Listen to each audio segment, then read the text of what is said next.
네 하나님 여호와를 잊어버릴까 염려하노라. 여호와는 너를 애굽 땅 종 되었던 집에서 이끌어내시고 너를 인도하여 그 광대하고 위험한 광야고 불뱀과 전갈이 있고 물이 없는 건조한 땅을 지나게 하셨으며 또 너를 위하여 단단한 반석에서 물을 내셨으며 네 조상들도 알지 못하던 만나를 광야에서 내게 먹이셨나니 이는 다 너를 낮추시며 너를 시험하사 마침내 내게 복을 주려 하심이라. 여호와께서 너희를 가데스 바네아에서 떠나게 하실 때 이르시기를 너희는 올라가서 내가 너희에게 준 땅을 차지하라 하시되 너희가 너희의 하나님 여호와의 명령을 거역하여 믿지 아니하고 그 말씀을 듣지 아니하였나니 내가 너희를 알던 날부터 너희가 항상 여호와를 거역하여 왔느니라. 주님 가르친 기도 드립니다. 너희 계신 우리 아버지여 이름을 거룩하게 하옵시며 나라 임하옵시며 뜻이 하늘에서 이루어진 것 같이 땅에서도 이루어지이다. 오늘날 우리에게 일용할 양식을 주옵시고 우리가 우리에게 죄 지은 자를 사하여 준 것 같이 우리 죄를 사하여 주옵시고 우리를 시험에 들게 하지 마옵시며 다만 악에서 구하시옵소서. 나라와 권능과 영광이 영원히 아버지께 있사옵나이다. 아멘.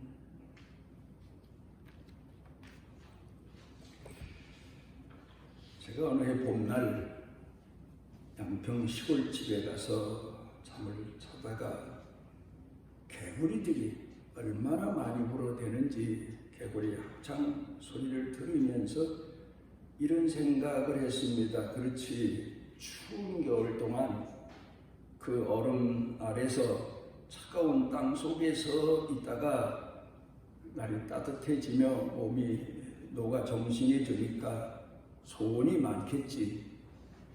마치 한국 교회 성도들이 밤낮 없이 부르짖는 것처럼 개구리들의 합창 부는 소리를 들으면서 이런 생각을 해봤습니다. 마치 한국 교회 성도들 같이 밤낮 없이 통성기도 하는구나. 그러다가 이솝이 지은 동화가 생각이 났습니다. 아마도 이솝도 개구리 소리를 들으면서 이런 동화를 생각해내지 않았나 그런 생각을 해봤습니다. 개구리들이 땅바닥만 기어다니고 그리고 살다 보니까 그 나름대로 기어다니고 뛰어봤자 뭐 개구리 뛰면 뭐 어떡하겠어요. 변변치 못하니까 짐승 중에서 뭐 그냥 뛰었다 하면 그냥 막 달려가는 그런 짐승도 아마 부러웠을 거고 또 보이는 게 하늘밖에 없으니까 가끔 공중을 나는 새를 보면서 부러워했겠지요. 그런데 이제 그 중에 똑똑한 개구리 한 마리가 있었습니다. 그런데 이 개구리가 하늘을 쳐다보는데 독수리 한 마리가 땅으로 내려옵니다. 날던 독수리가. 그러더니 그 개구리 있는 옆에 와서 쉬려고 했는지 아마 앉아 있습니다. 그러니까 이 개구리가 그 독수리에게로 다가갔습니다. 그리고는 독수리님, 제게 소원이 하나 있습니다. 무슨 소원이냐? 그랬더니 저도 저 하늘을 날아보고 싶습니다. 그러니까 독수리가 껄껄 웃으면서 아니 개구리 주제에 어떻게 하늘을 날아갈 수 있단 말이냐? 그래서 말인데요, 제가 부탁을 드리는 겁니다. 독수리님이 막대기 하나를 발로 짚고 하늘을 나르시면 저는 그 한쪽에 반대쪽에 있는 나무를 입으로 물고 그리고 따라가면 될 거 아닙니까? 그랬더니 독수리가 야, 너 똑똑한 놈이다. 그럼 그렇게 해보자. 그래서 독수리가 나뭇가지 하나를 갖다가 발로 찢고 그리고 개구리가 그 끝을 물고 그리고 독수리가 날개를 치고 하늘로 올라 날아갑니다. 그리고는 독수리가 높이 올라가니까 개구리가 세상에 평생의 소원이 하늘을 날게 돼서 얼마나 신이 납니까? 그런데 또 한편 그 땅에 있던 개구리들이 하늘을 올려다보다가 독수리하고 같이 하늘을 날고 있는 개구리를 본 겁니다. 아니 세상에. 그리고 자세히 보니까 독수리가 발로 나무를 찢고 그 한편을 개구리가 입으로 물고 그러고 나르는 거예요. 아니 세상에 어떻게 누가 저런 아이디어를 냈냐? 그러면서 환성을 지릅니다. 그러니까 이 개구리가 우쭐한 거죠. 그리고는 이건 내가 낸 지혜인데 자랑하고 싶어서 그래서 참다가 누가 냈겠니? 내가 이 지혜를 냈지. 그리고는 입을 열고 그 아래에 있는 개구리들에게 말을 하다 보니까 한쪽 끝을 물었던 입이 나무를 놓아버리니까 땅바닥에 떨어져서 죽었다. 그 얘기입니다. 이솝하면 지혜로운 우화를 많이 만들어낸 그런 사람입니다. 시대를 비판하기도 하고 시대 사람들에게 교훈을 주기도 하고 그런 얘기가 참 많죠. 오늘 성경 본문 16절에 보면은 참 우리가 깊이 읽고 또 읽어봐야 될 말씀이 있습니다. 내 열조도 알지 못하던 만나를 광야에서 내게 먹이셨나니. 그렇죠. 그 이스라엘 백성들이나 그 아브라함 조상들 대대로 내려오면서 이런 얘기 들어보도 못했죠. 광야에서 배고플 때 이방에서 하나님이 아침 저녁으로 만나와 메추라기 내려주셨다 이런 얘기 없거든요. 그런데 이렇게 먹여주신 이유는 다 너를 낮추시며 그 참 이상한 얘기예요. 시험하사 마침내 복을 주려 하십니다. 광야에서 만나를 먹이신 이유가 너를 낮추시며 시험하사 마침내 내게 복을 주려 하십니다. 무슨 얘기입니까? 너를 연단시키고 또 연단시켜서 끝내는 믿음의 사람으로 만들어서 결국 내가 내게 약속한 큰 복을 주기 위함이다. 그런 교훈을 가르쳐 주시고 있습니다. 학생들이 학교 다니면서 제일 힘들어하는 때가 시험 볼 때 아닙니까? 학기 초에 또 중간에 말기 시험, 그 다음에 거의 다 끝나갈 때 졸업 시험, 뭐 이런 시험들을 계속 봅니다. 우리 학생들은 시험 공부하느라고 아주 진을 빼지요. 왜 그렇습니까? 학생들의 실력을 높여주기 위해서도 또 뭐 학생들의 실력 순위를 정해주기 위해서도 글쎄 그것도 어찌 보면 이유일 수 있지만 그보다 근본적인 이유는 학생들에게 몇 번이고 거듭거듭 자기 기억 속에 그 지식을 새겨놓아서 잊어버리지 않고 나중에 잊어버렸다가도 사회에 나가서 그 배운 지식이 생각나서 사회에 적응하기 쉽도록 하기 위한 하나의 방법이지요.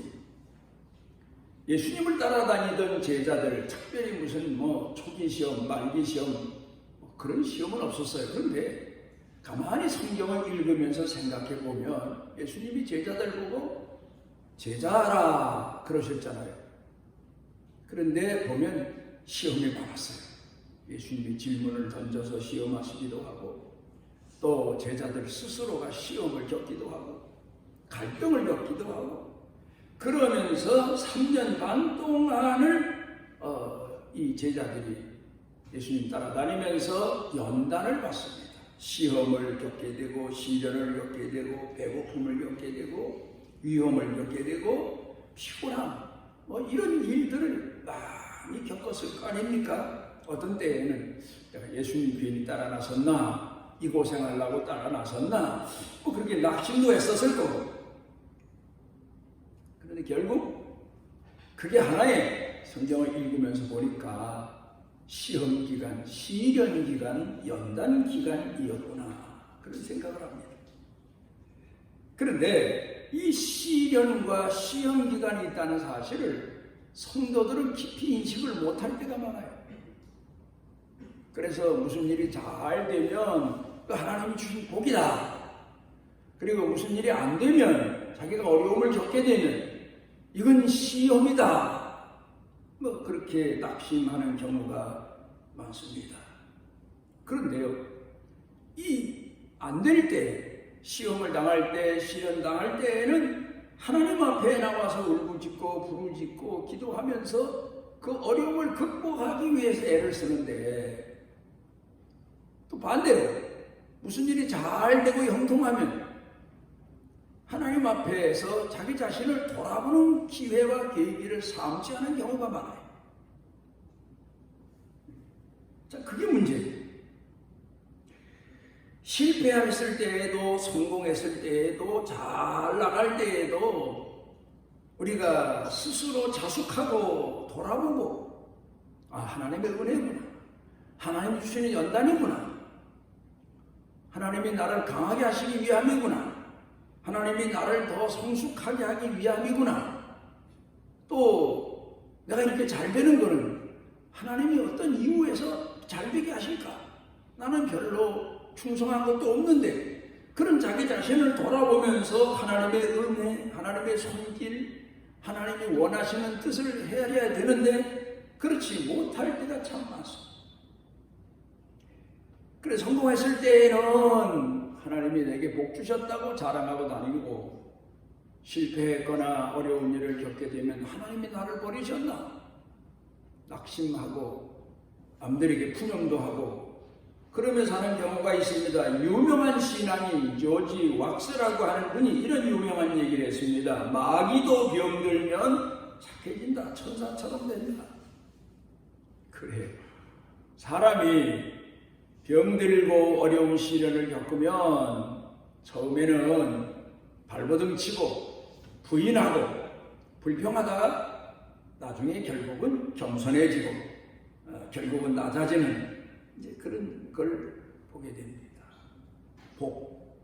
복의 의미를 우리 한번 생각해 봐야 됩니다. 가끔 신문에서 깡패들, 조폭들이 붙잡힙니다. 그래서 신문에도 나고 TV 뉴스에도 나면 그 사람들 보면 건강의 축복을 받았어요. 얼마나 건강합니까? 우통을 벗어지키면 엄청난 건강한 모습을 또 보게 되잖아요. 그런데 그걸 보면서 저 사람들이 만약에 병자였으면 어렸을 때부터 건강이 안 좋았으면 저 깡패 됐을까? 안 됐죠. 비실비실하는 사람이 깡패 됐겠어요. 그걸 보면서 건강의 복이 그만 화가 됐구나. 이제 그런 생각을 해 보기도 합니다. 또 어떤 사람을 보면 공부는 많이 했어요. 그런데 사회에 적응을 못하고 있는 사람도 있어요. 그런 사람 보면서 저 사람이 공부 많이 한 건 복이죠. 만약에 그런데 초등학교밖에 못 나왔다. 그랬으면 저렇게 사회에 나와서 비실대고 있을까? 사회에 적응 못하고. 아니에요. 공부를 못했으면 아마 분팔이 하는 데라도 가서 열심히 살려고 노력했을 거예요. 그러니까 우리가 생각해 보면 남들보다 복 받은 게 진짜 복이냐? 정신 안 차리면 그게 화가 되는 경우가 많아요. 그래 옛날 어른들이 인생을 사시면서 젊은 사람들은 고생하기 싫어하잖아요. 아니다. 초년 고생은 사서도 한단다. 그게 무슨 말인지 모르죠. 네 인생을 살면서 맞다. 내가 어렸을 때 더 고생을 했더라면 지금쯤 내가 이렇게 살지 않게 됐을 텐데, 어려서 고생을 몰랐다가 이제 인생을 이만큼 살고 고생을 하게 되니까 적응을 못하는 거예요. 또 어떤 경우 요새 근간에 이런 책도 나와 있어요. 작은 성공이 큰 성공을 망친다. 그런 것 같아요.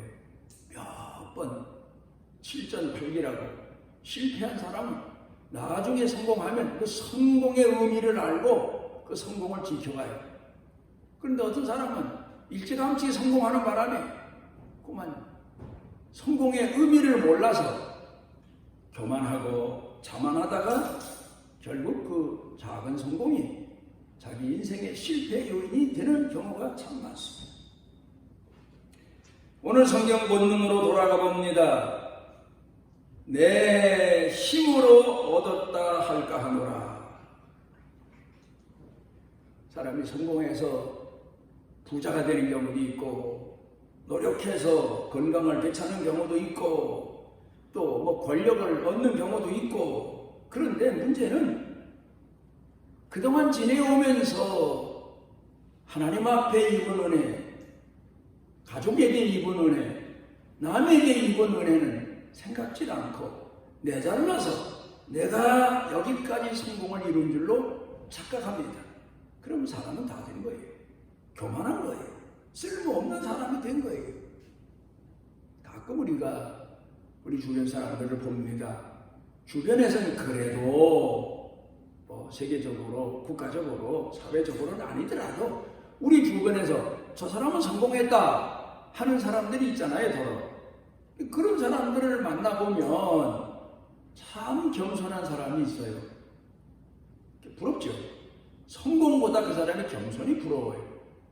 그런데 어떤 사람은 자기가 이렇게 해서 저렇게 해서 잘나서 성공했다고 그것만을 떨어서 남의 인상을 찌푸리게 하는 그런 사람도 있어요. 또 그런데 또 얼토당토하는 사람이 있어요. 자기는 그 성공하기까지 아무것도 한 게 없어요. 중심에 서 있지도 않았고 또한 남을 가족을 성공시킨 것도 아니에요.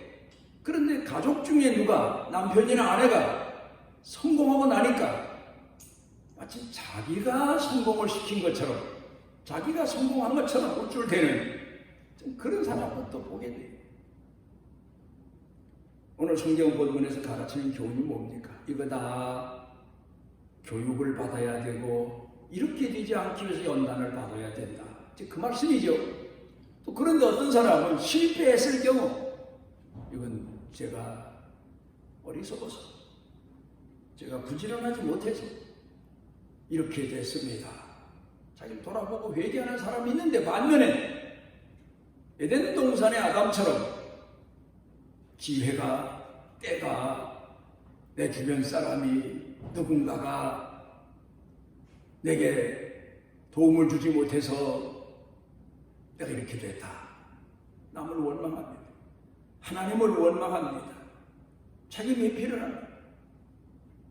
이런 사람들이 참 많습니다.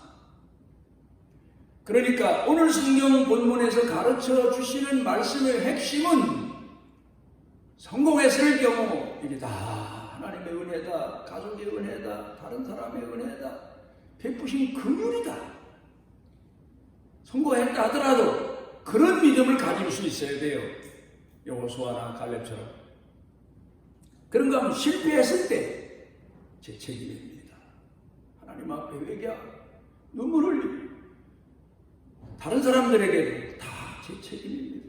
제가 깨어나지 못해서, 부지런하지 못해서, 책임을 다하지 못해서, 이런 신앙을 가져야 되는 게 오늘 성경에서 하나님이 원하시는 선하신 뜻입니다.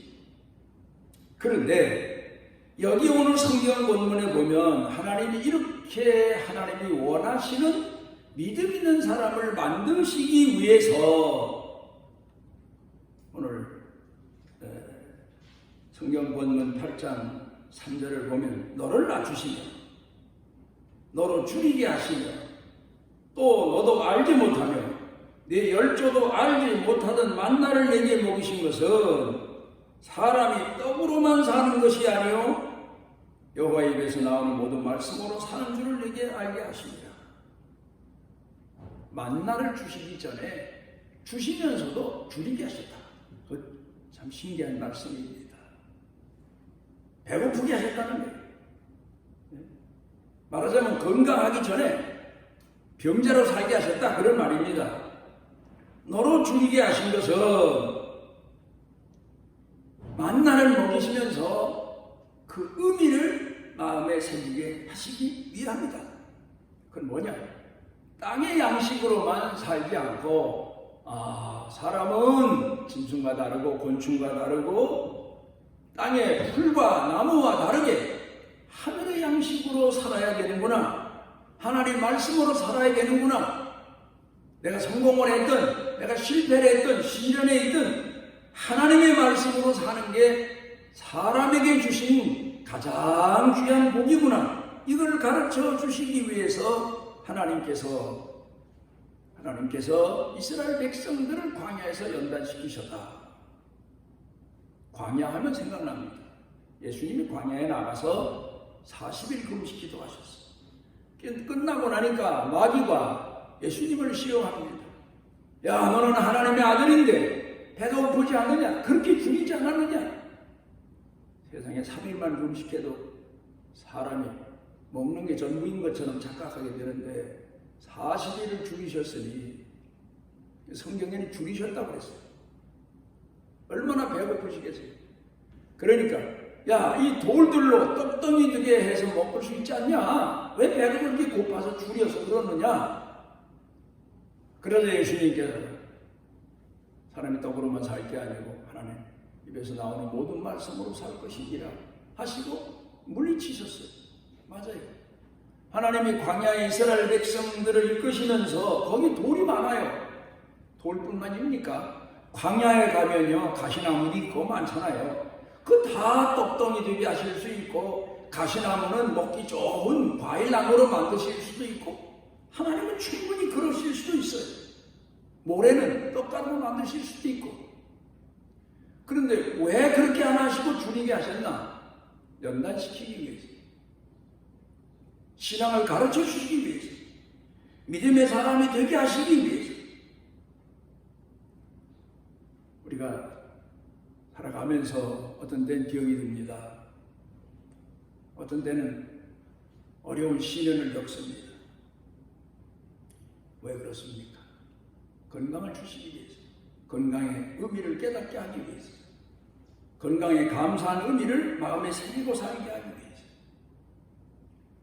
또 우리가 하나님이 주신 작은 것에 감사하게 하기 위해서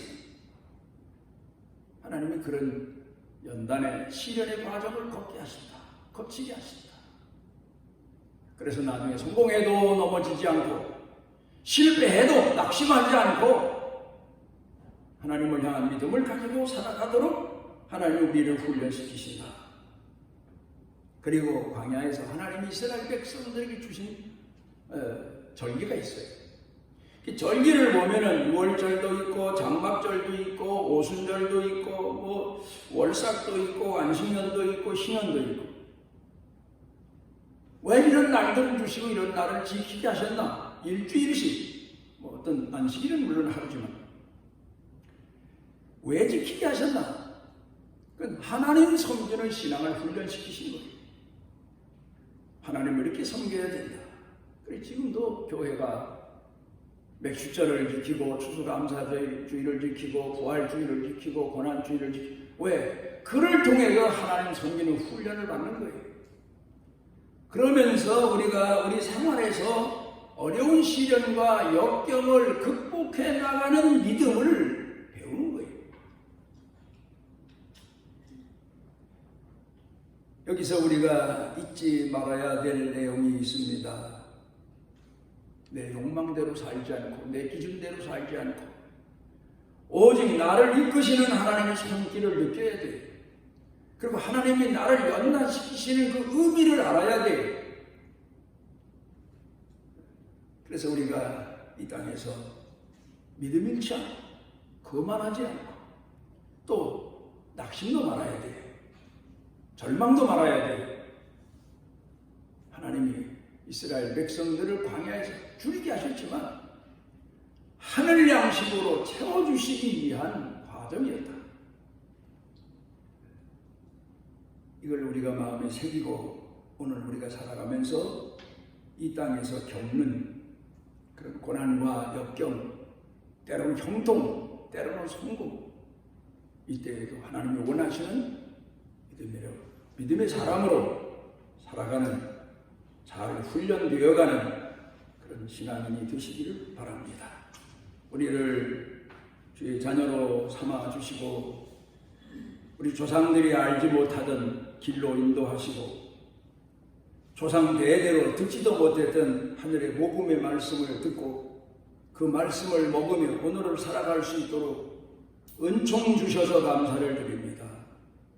하나님, 우리가 하나님이 원하시는 대로 이 모든 시련의 과정, 시험의 과정, 역경의 과정을 거치면서 더 금보다 귀한 믿음의 사람으로 하나님 앞에 설 수 있도록 은혜와 은총을 더하여 주옵소서.